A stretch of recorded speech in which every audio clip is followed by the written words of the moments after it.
Hi there, it's Ricky from Moshville Times here once again. This time I'm delighted to welcome sludge metal band Everest Queen from Stevenage. We have guitarist vocalist Adam, we've also got guitarist Tom, we've got the drummer Brad, and by no means least, we've got James on the bass. But Everest Everest Queen play what they want to, really. And when I listen to them, I hear a wee bit of sludge, I hear a wee bit of doom, I hear a wee bit of stoner. There's also a wee bit of death doom as well. So they can play anything that these guys want to play. But if you were to relate them to the band, I would say a wee bit of, I would say like Drug Honkey and a wee bit of Mastadon in places as well. But listen to the band and make up your own minds.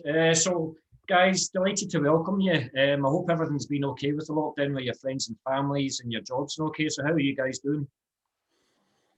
Yeah, getting there.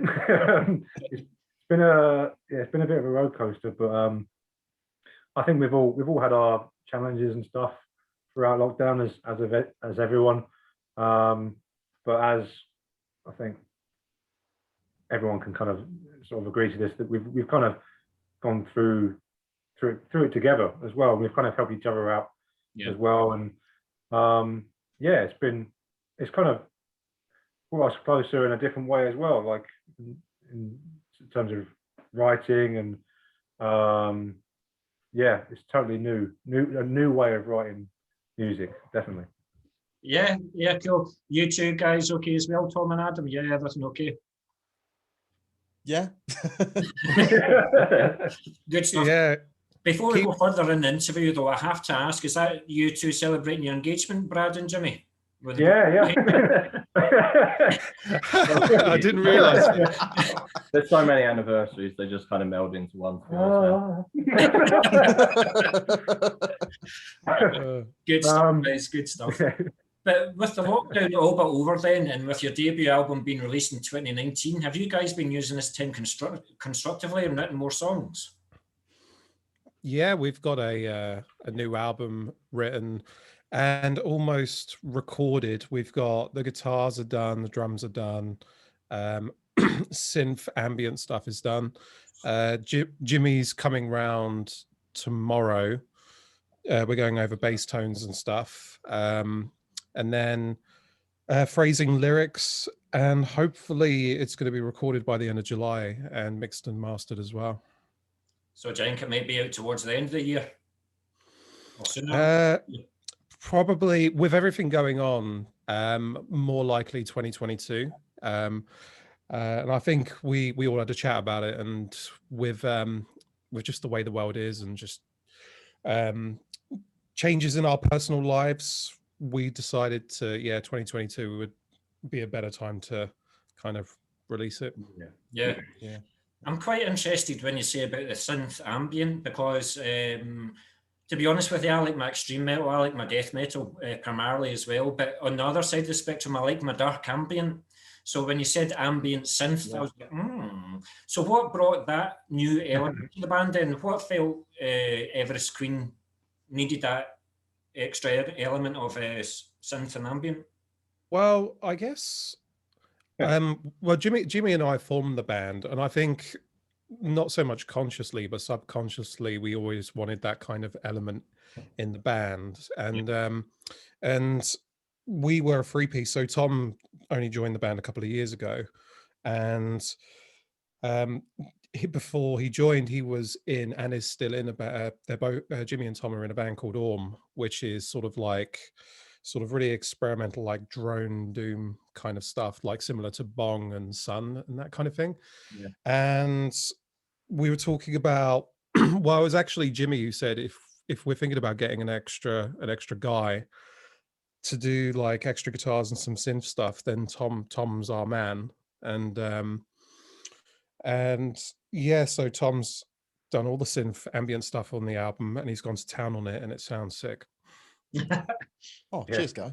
He's definitely brought a new element to the band that it's a whole new dimension that we couldn't really like touch.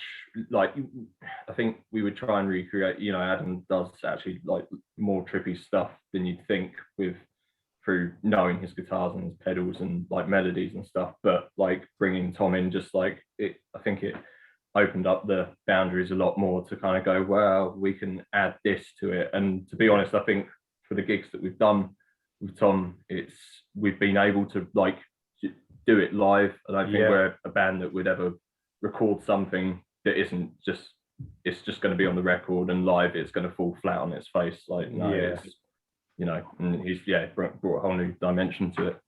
It's good having a fourth ear now as well.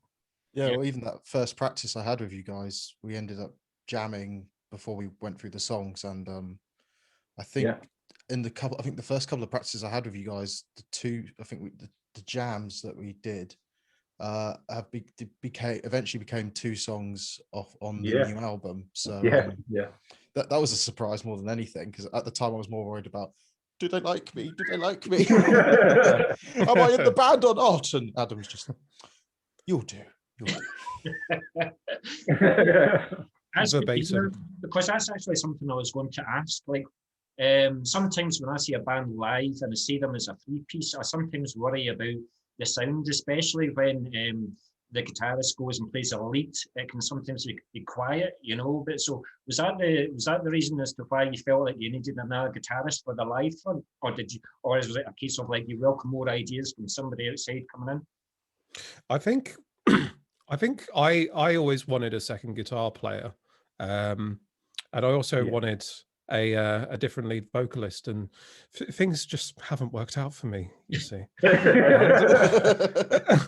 And although the second guitar player thing eventually came to fruition with Tom joining, and would you say that, like, Jimmy and I have been in the band from the very start, would you say that's a fair thing to say, Jimmy, that we've kind of always wanted a second guy, but like I think deep down that we've definitely always liked sort of power trios. They were like Cynic were a big thing and still are a big thing for Adam and I, and obviously the High on Fire element, especially within the first album. But there's always been it's definitely nice to have that backup and stuff, and more crunch and stuff. Not that Adam couldn't do it at all, because he can more than well do it, but it's nice to have double the power and double the boot to the face to people live now. So I just love the harmonies that you guys do. Yeah, exactly, and pulling off the harmonies now as well. Well, even before joining you guys, because obviously you guys were a band before I joined, and seeing you guys live, I always thought, oh, these guys are like the best 3-piece I've ever seen, you know. And then when you started talking to me about, oh, maybe you might want to join, and I was like, I don't want to ruin Everest Queen, because you guys were so good as a 3-piece. I was really worried that even if, let's say, you agreed to let me join, that it just wasn't going to work. But yeah, no, that kind of surprised me when we were doing especially the 2 guitar stuff, because Adam already has a monstrous tone as it is. I didn't think anything I added would do much, but it's lifted it up a bit more, and we've had a good reaction so far. So made the loud louder. We're looking forward to hearing on your stuff, but just touching on the ambient side a wee bit again, Tom. Is the ambient sections, are they going to be prevalent throughout the song, or are you going to have like 3/4 of the way through and then you're going to have an ambient piece and then it's back to the heavier stuff, or how are you doing it?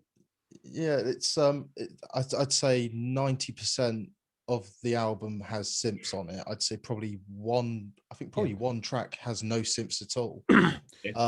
It's a weird one, because I think with the new album, we've consciously decided like there's like an A side and a B side. So side A is more like kind of what Everest Queen was for Dead Eden, but progressed a little bit more, you know, with more synthy stuff. And then side B is definitely a lot more post-metal influence, a lot more. So that's very heavily got more ambient stuff on it.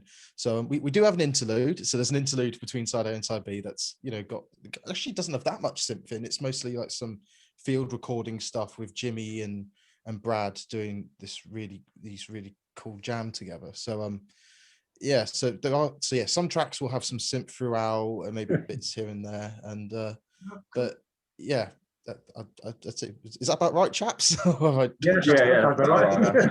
Yeah, it's pretty accurate. Yeah, looking forward to hearing it. So the new songs then, are they totally new, like since Dead of Eden, or have you taken some riffs from older songs that you haven't used yet? Or is it all brand new? All totally new. All totally new, yeah. There's one song on there that I wrote like years and years ago, but I've kind of like changed it and altered it a little bit, and that's gone on the record. But it's mostly, yeah, it's other than that, it's all new, I think.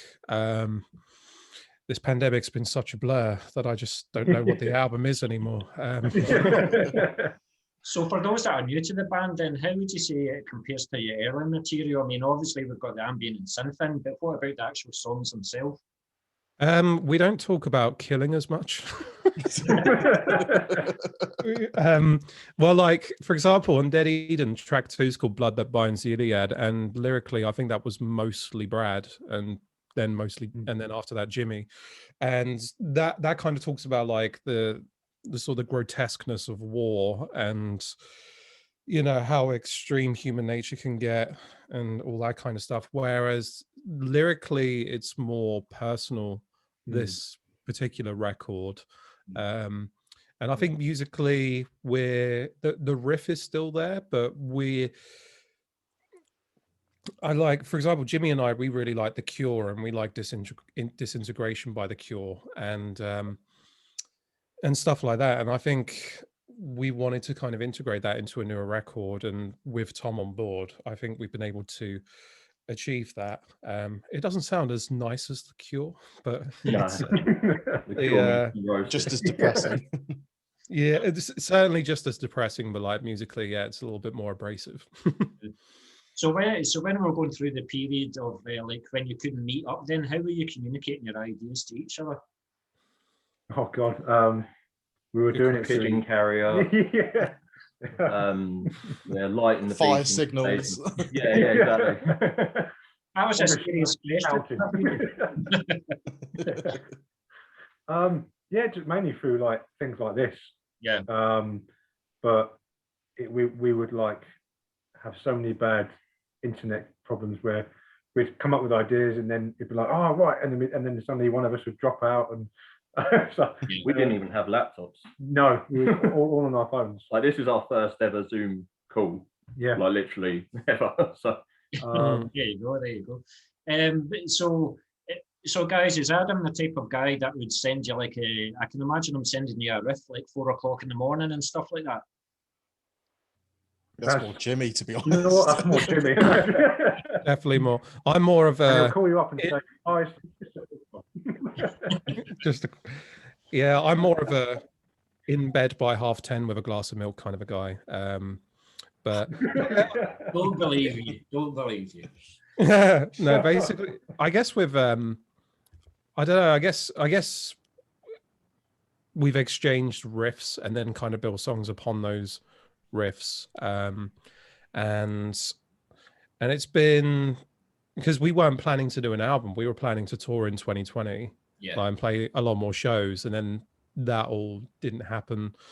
Certainly for us, but for every band, not just in the UK, the entire world, and we just thought, okay, well, we were talking about an EP, and then I think I wrote a couple of tunes, and I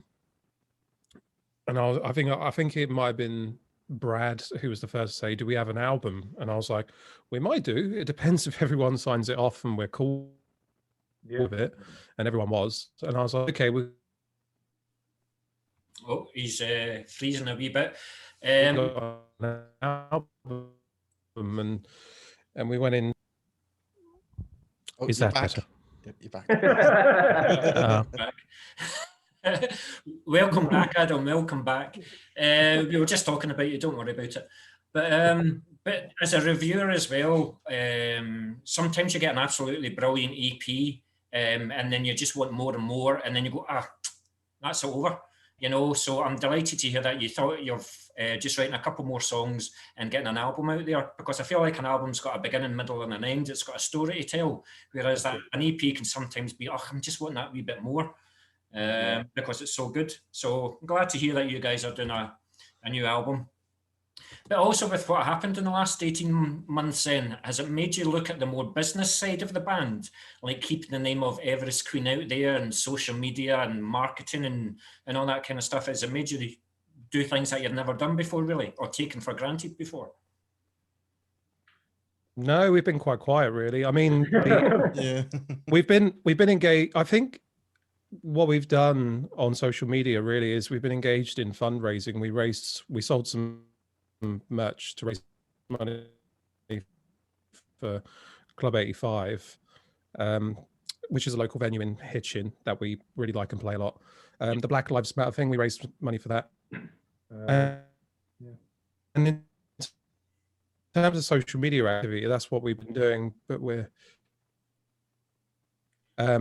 don't tend to, we're one of those bands, and have I cut out again? Yeah. Oh, I know you're right. But that's one of the joys of technology nowadays. This is what can happen live, but hey ho. But I got the gist of what you're saying. So I appreciate that. But with the recording of Dead Eden then, well, after that, and with the recording, with the recording of Dead Eden, was there anything, the way that you recorded that album, that you've taken forward to this new album then, and that you maybe take forward again? Is there anything different that you're doing with the recording setup? In terms of technique, I took away a lot from like when we recorded with Sam Freda from Slab Dragger, which was an awesome experience. I've taken that away in terms of technique. But I mean, from the sort of technical side, the recording side, it's probably best to ask Adam, really, because him and Tom are the sort of technical gurus, whereas Brad and I are kind of like the cavemen. We're the cavemen that just go, yeah. All right, well, I'll hit some stuff. Yeah, and I'll follow the stuff that you're hitting. And yeah, no, I mean, for, like Adam and Tom, during the lockdown, there was a brief period of after the first lockdown where everything's opened again. Yeah. And that's when we took our opportunity to record the drums, and we actually could go to a studio, and we were literally there for, was it 3 days? 3 days. Yeah, just a whole day to set up and then 2 days of tracking. Yeah. And it was a different way of, because when we recorded the first album, it was very much, we wanted that really rough and ready kind of live sound. Yeah.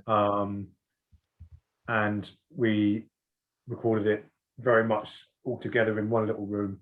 And whereas this time we've kind of gone for a bit more of a bigger kind of production kind of way of recording, which is very new to us. But I think we had something, correct me if I'm wrong, Adam, didn't we have like 18 microphones on my drum kit? Yes. One of them I was going to say, one of them you made yourself, Adam, that big sub kick thing. Oh yeah. Easily. Yeah. We used 15 of the 18 mics in the end. Okay. Yeah. There was a lot of mics. Was it a case of you thought that you weren't going to be heard or something? Yeah. That's the basis for us there, isn't it? I guess we just thought if we're renting a studio, we might as well go hard with it and use as much as we can in the 2 days that we had. Yeah, I'm glad we did, because then everything got shortly after again. Everything got locked down again. So Brad, it's easier for the other guys because they can just pick up their instruments and just practice and rehearse and stuff like that. But what about yourself? Did you just get the kitchen pots and pans out and just start hitting them to keep in tune and stuff? Mate, you're not far off. It's been hard because we during all the lockdown, we've just me and my wife have just moved house. We just bought our own place, but where we were, we couldn't like set any musical instruments up or anything like that in both locations. And I've kind of been going a bit stir crazy, I'll be honest. Yeah. But I've managed to kind of jam on. I've got this like little African drum thing, and a cajon that I had a few years ago. I did some social media stuff at the start of the lockdown, where I just did some I called it lockdown jams, I think, and I just did some stuff on the cajon and the African drum, and then just sent it out, and then whoever wanted to jam to it could, and then they could upload their stuff over the top. A good friend of ours, so good we can't remember his name. Yeah, no, Luke from Luke from Pupil Slicer, who jammed with, he did with us in Scotland a couple of years ago, and he was the first one to message me. He just went like, Brad, like, you must be going crazy. He said, can I jam over the top of this? And I said, yeah. And he did, and it turned out it was really good. And it made me want to do more.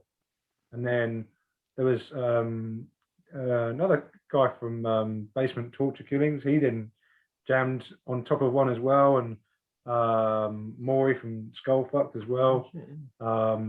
Yeah, just I had a few people. It kept me kind of sane. Yeah. Because you're right. I couldn't just set up a drum kit. Everyone drummers managed to. I've thought about it. I used one years ago with my old band, but my problem is I hit quite hard when I get in the mood of stuff. Yeah, you need to control that now. I know. And but even like the slightest little tap, I used to find that electric drum kits, they would just kind of not work after a while, and I found myself spending hundreds of quid repairing it. So, the drum places love it, man. You're a regular customer. Good. So how are the songs constructed in your studio then? Is Everest Queen a band where all members contribute, or are there the main songwriters that generate all the music? What would you say? I guess mainly it's in a rehearsal kind of context, it's Jimmy and I throwing riffs at each other until one of us gives up and we just go with a riff. No, basically, I guess. Well, on this new album, I guess two of the songs on there are songs that, as Tom was explaining earlier, that we got together in a room and kind of wrote together, and then one song was kind of like I just pieced it together with some riffs that were in the vault, and then a couple of and then I just sent over like one song to the guys and I was like, what do you think of this? And they were like, yeah, sounds good. And then it kind of, so it's either like I write it, Jimmy writes it, or it's like a collaborative thing throughout the band. That's the musical side of it anyway. Yeah. I think before the lockdown kicked in, I mean, we'd written 2 songs and we were actually, that are on the album and are going to be on the album, and we were actually playing them live and stuff, and we played them live when we did a sort of mini tour with Son of Boar and stuff. And I think at that time we were kind of like, you know, everything was going really well, but you know, the pandemic was like, I don't think anyone was really taking it seriously when we were hearing whispers of it and stuff. But you know, we were lucky that we got those shows in before, because we were able to see how those songs worked live and stuff. And I think, you know, we've done extremely well. I think the guys have done extremely well, especially like Adam and Tom, with being able to record and come up with stuff during lockdown, because you know, Brad and I are pretty technophobe about stuff, but it's I think we've done really well, considering, you know, the path we were on, and when we wrote those 2 songs together initially, we were really kind of like, I think, excited, and everything was happening very naturally, kind of thing. I think stuff has always kind of happened fairly naturally in Everest Queen anyway, and we vibe with each other really well. But with definitely with this one, I think it's quite amazing, really, listening back to it, how well it's come out for, you know, people being boxed away and all kinds of things going on, you know, at home, and different struggles and whatnot. So well, that's the strength of like keeping the same band members. It just, the bond is so tight, you know what you're going to play, when you're going to play it, and how you're going to play it. So the formula's there already, you know, that's half the battle. But how did that feel for you, Tom, coming into that? Did you feel that you got into the band with your ideas quite easily, or was it quite a bit of pressure for you? I think I was lucky because I became friends with these guys before joining them. So one of the other bands I was in, we did a tour with Everest Queen. It was just 2 days, and but ended up, you know, mostly hanging out with them rather than the band I was in.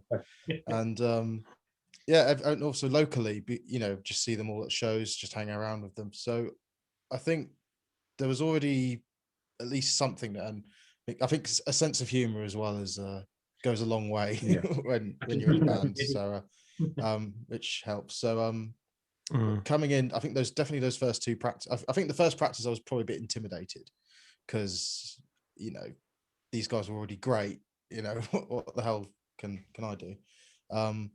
But then once you settle into the rhythm of things, it's like, okay, right, let's try this. That works, right? You got a bit more confident in maybe trying some stuff. So I'd say it was at the start intimidating, but just like naturally smoothed into it after a while. So yeah. Is that the right answer, guys? Please don't hurt me, please. No, good stuff. To be honest with you guys, I'm quite disappointed in your answers there, because I was kind of expecting like blood on the walls and fisticuffs in the studio and stuff like that. There doesn't appear to be any of that. So like I say, that's why you have all been in the band for the length of time that it's been. So fair play to you. I noticed that you've done a video for Blood That Binds.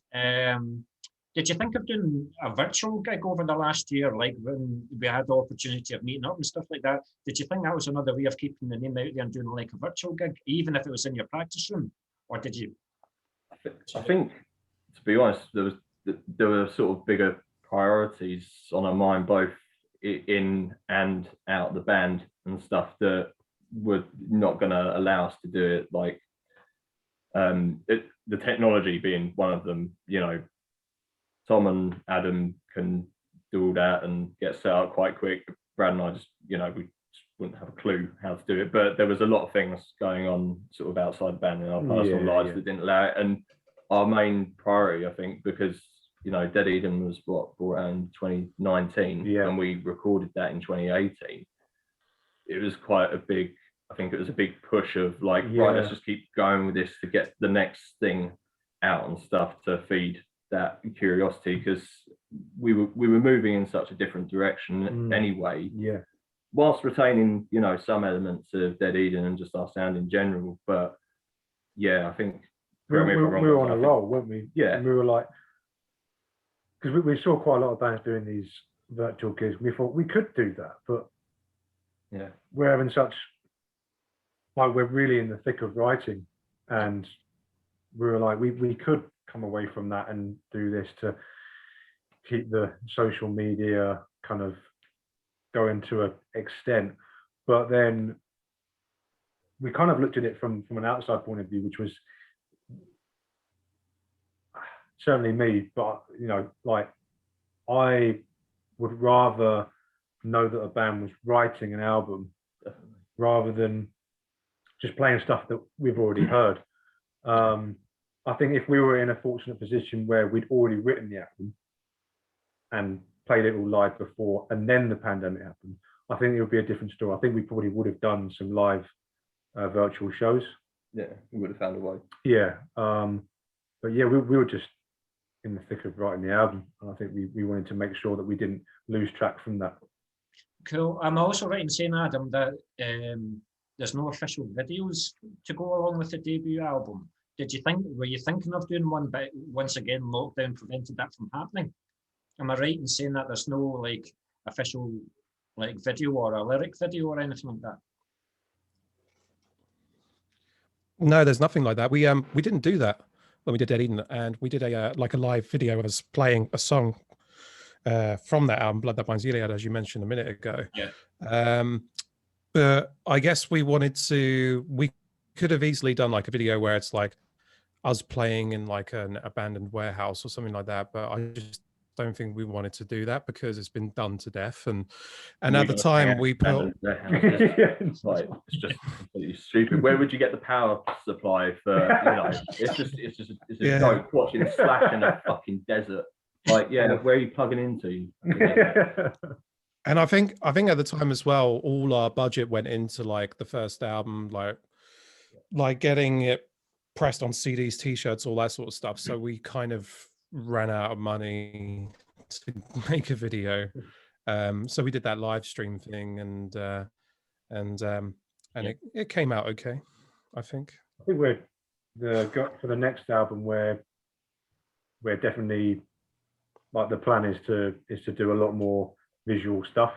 So videos, kind of like some teaser stuff as well.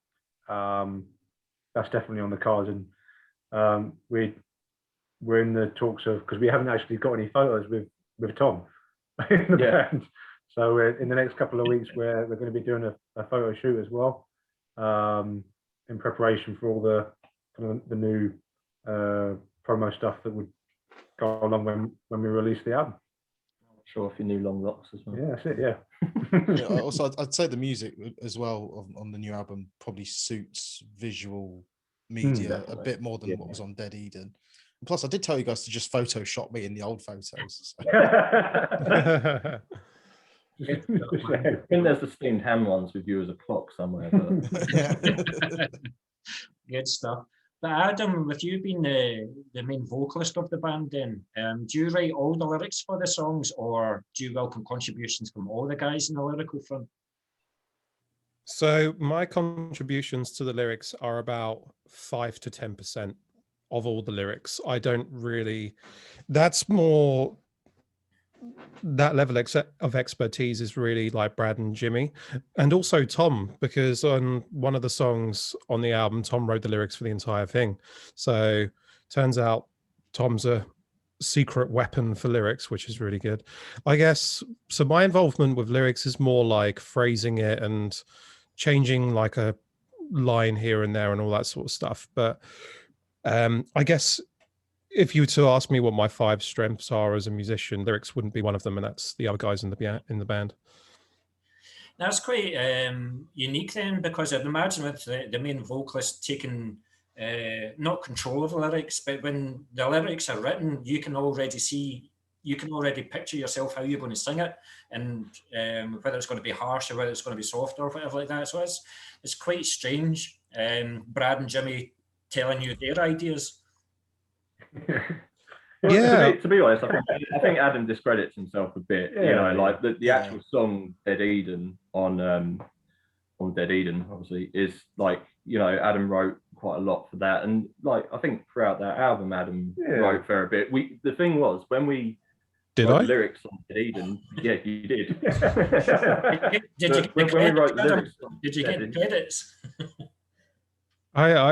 There's a lot about Dead Eden I don't remember, to be honest. But the thing is, like, at that time, we all used to meet up, like Adam's place at the time, or at mine, or Brad's or whatever, and we'd all go through it. And even at the pub, I think, is where we actually wrote, the lyrics to Dead Eden, like sober, believe it or not. But well, I wasn't anyway. But yeah, it's totally different. Like, I mean, the thing is, I've said before, like Brad comes up with a lot of lyrics because we feel, because he's the drummer, it's like very easy for Adam and I to pick up a guitar and Tom and to write a riff and shove that over, whereas Brad's constrained by neighbours complaining about drums and stuff like that. But he comes up with like so many lyrics. I think, it's like the Garth Marenghi of written more lyrics than he's ever read. Well, we describe Brad as the new.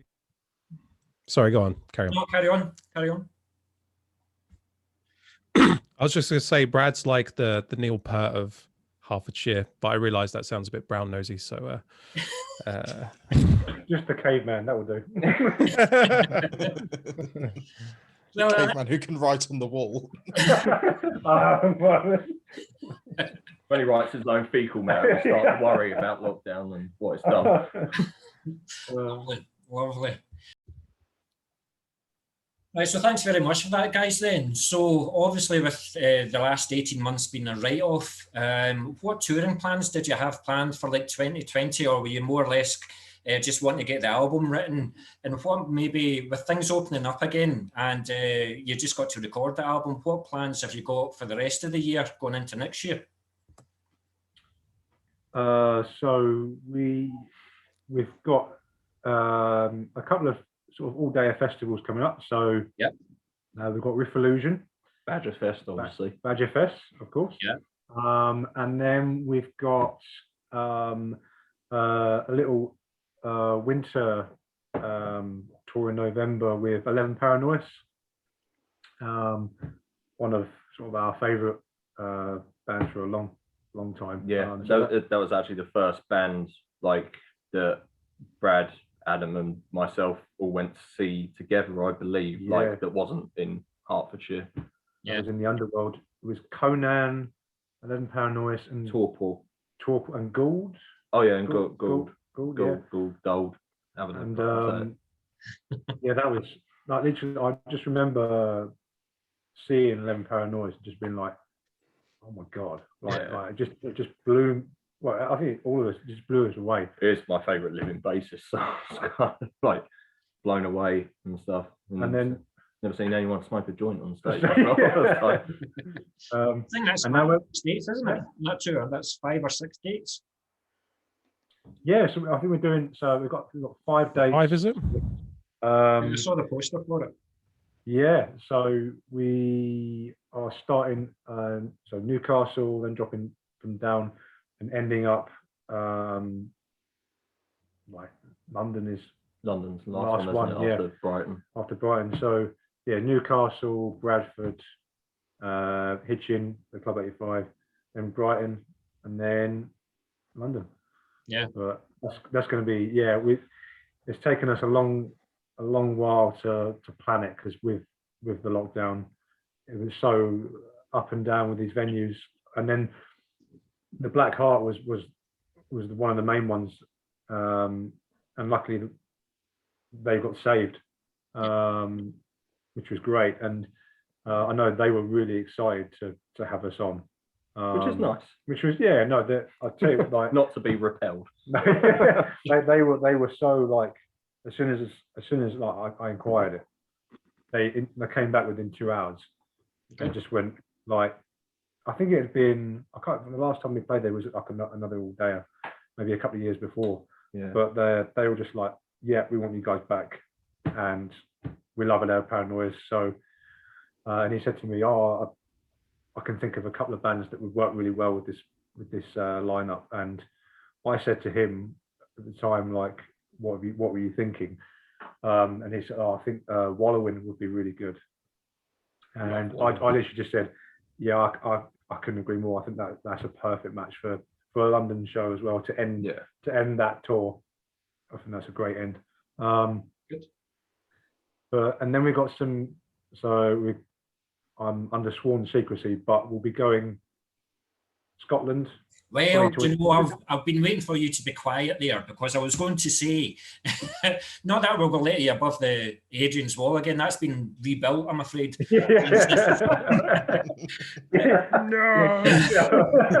No English. I can't blame him. So whereabouts are you playing?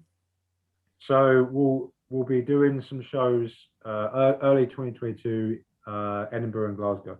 Because I've noticed that you had played the Banshee Labyrinth before, and it's good that bands are coming up, but they generally stop at Glasgow and Edinburgh. But there's like Dundee as well. They've got a good-ish scene as well. But Aberdeen are crying out for gigs, and there's always a good turnout is there. Even in places like Dumfries, there's a good scene. Oh, wow. But yeah, more than delighted to see you back up.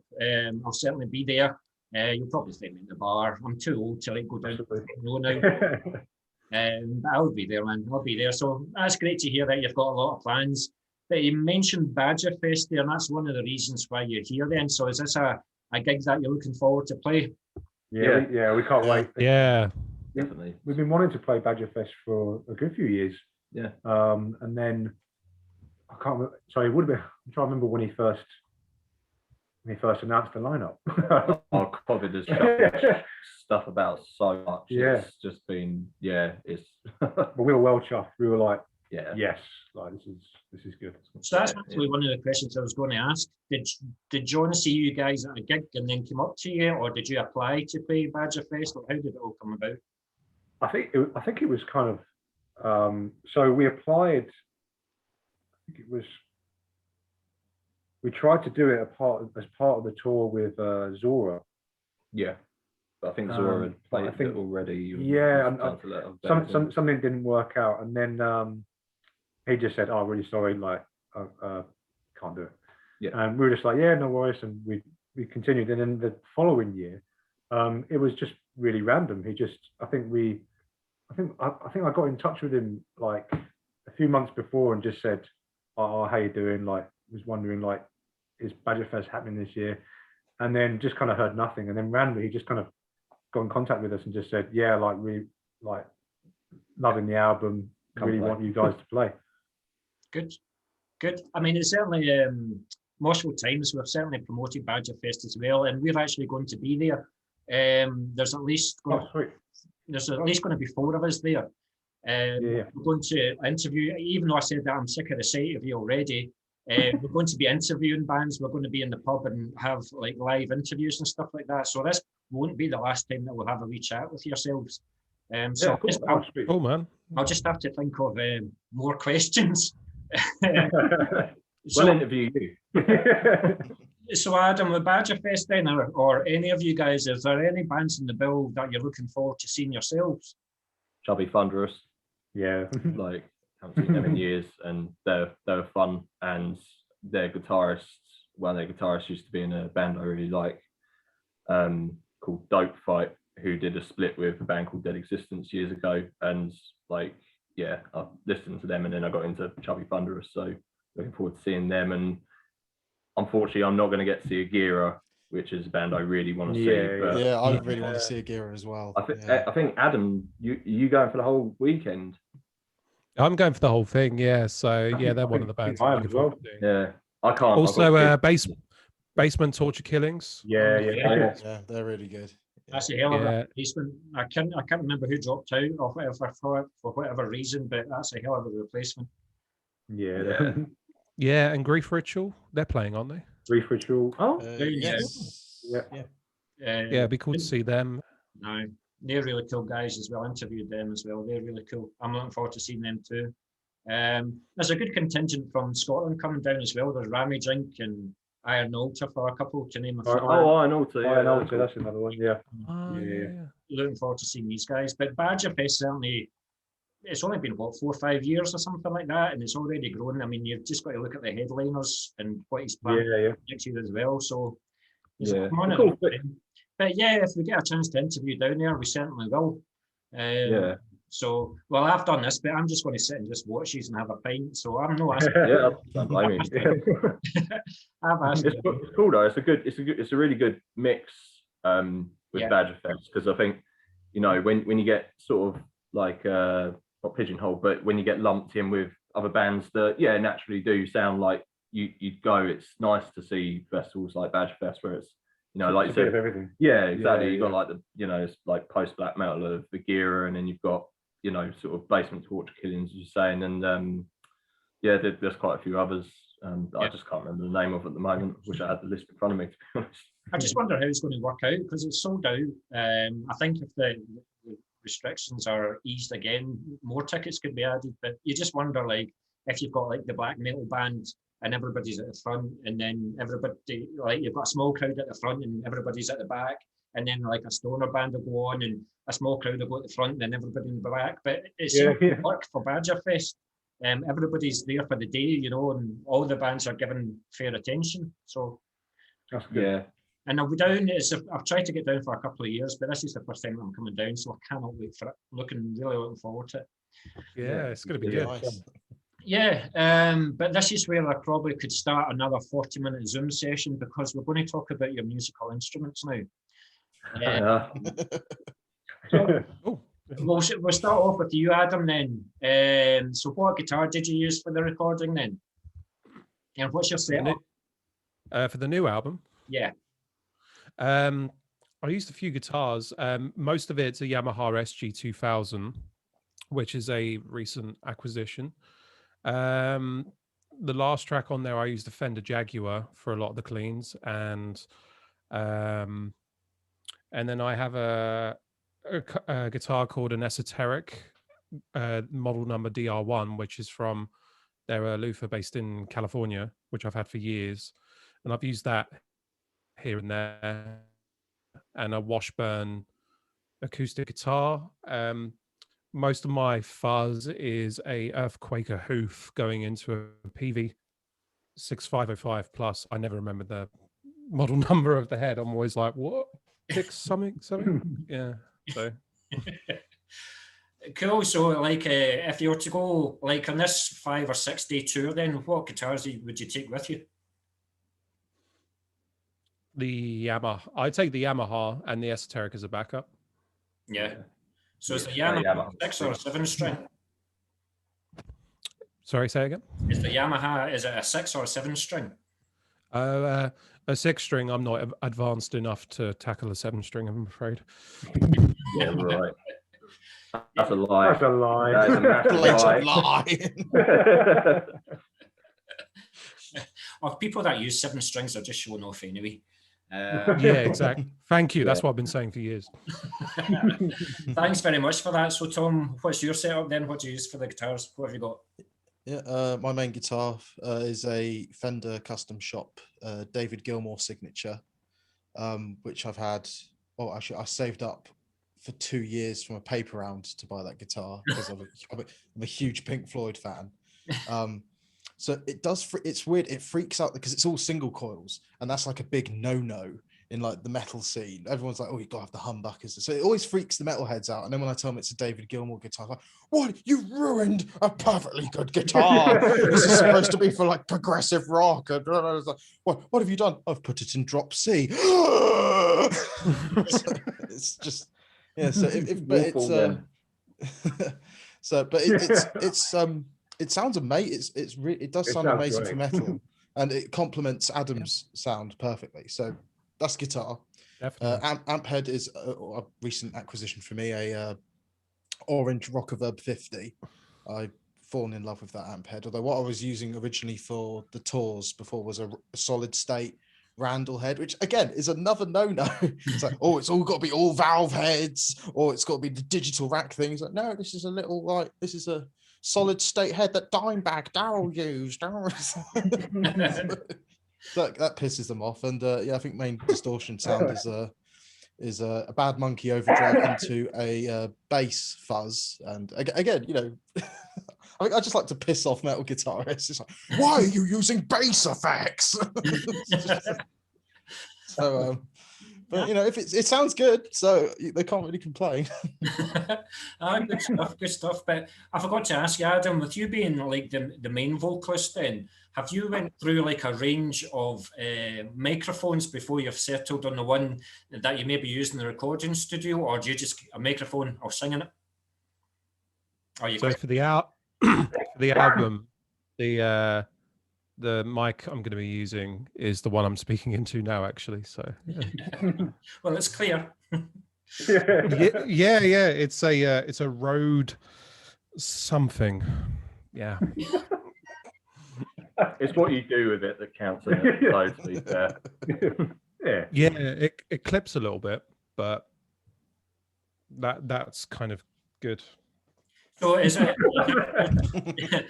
because you heard good the microphone and you went for it yourself, or like I said, have you went through 3 or 4 and this is you finally settled in this one? So I'm quite familiar with this mic. I used it a few years ago in a studio, and it sounds good. I've tried, like, if I had all the money in the world, I'd buy some Neumann mics and use those. But yeah, they're about like $2-3 grand a pop minimum, and this one was £150, which is Well, maybe you should do some paper rounds like Tom then and save up for it. No, we're getting Tom to do the paper rounds for him. He's the newest member. It's hazing. So I've tried getting a paper round. They won't have me. That's great. Thanks very much for that. So James and bass then, what's your bass guitar of choice? So my bass guitar at the moment is a ESP LTD F104, which it kind of has the same effect in a way that like reactions that like Tom gets with his Strat and stuff, because you get all the, because it's like really spiky and stuff like this. It's kind of like a Tom Araya one and stuff, but it's incredibly comfortable. And yeah, a few people said, oh, you know, that doesn't look right for playing like Doom and stuff, and just kind of like, well, I don't really care. And like one of my favorite bassists, like Adam, well, my favorite bassist, Adam Richardson, he uses like a what do you call it? Is it a Warlock? Yeah, there you go. That's fine. So, but yeah, so that gives a really good sound and stuff. But I am looking at getting a new one. Don't know what one yet. And I go through at the moment, I go through a Ampeg SVT 7 Pro, and then through an Ampeg cab and stuff. And it's good when it wants to do its job. When it doesn't, it's a pain in the ass. But hopefully that'll be rectified and everything beforehand. And and then I use like actually I've built up my pedal collection a lot more since lockdown and stuff. I used to just use a big muff and a clone pedal, but now I've got a compressor, the clone, I've got a delay as well, and I've recently acquired a new pedal, which is an absolute game changer, and I love it so much I'm not going to say what it is, and people can just kind of try and get that sound, because I'm going to hide it at gigs and no one sees it, so I'm a prick like that. Well, I haven't even heard this yet. Yeah, I can't wait. This could be the new HM2 Boss pedal that you're talking about here. No, it's a company that I don't like. Tom was the one that showed it to me, and I'm still really jealous that you bought the pedal and I didn't. I messaged him saying, Tom, what's the name of that pedal again? And it's like, oh, it's this. And I was like, yeah, sorry, man, I'm just going to go and buy one quick, because like I haven't had a bit of money to do it. And Adam's heard it like in the sort of when we were like just playing around, doing some sort of bass demos and that, and just getting me running through the songs and stuff. But it's absolutely crushing kind of thing. It's just ridiculous. So yeah, I'm not going to tell anyone what it is. You just have to come see us live and try and find it. I think, how can you say that Tom and Adam are the geeks of the band when you're the one with all the pedals and all the funny? That's a good point. But he also has all the money, which makes a lot of difference. So we could be like, we want this, and Jimmy goes, oh, just buy that now. Yeah, literally. Yeah. Good stuff, guys. Listen, it's been an absolute pleasure. Oh, sorry, Brad, I forgot about the drummer there. Right, I'm used to it. As most bands do. So don't worry about that. Go on then. Tell us your set then. There's not much to tell really. So I use a D drum kit. And the only reason I bought that was because I saw Megadeth at Sonosphere 2011, and the drummer, it was like, I don't think it was like a drummer that wasn't normally drumming for them, but he had this D drum set up, and I was just like, I want that. And cymbal wise, I tend to go for Paiste, just because I love the range of sounds that it has.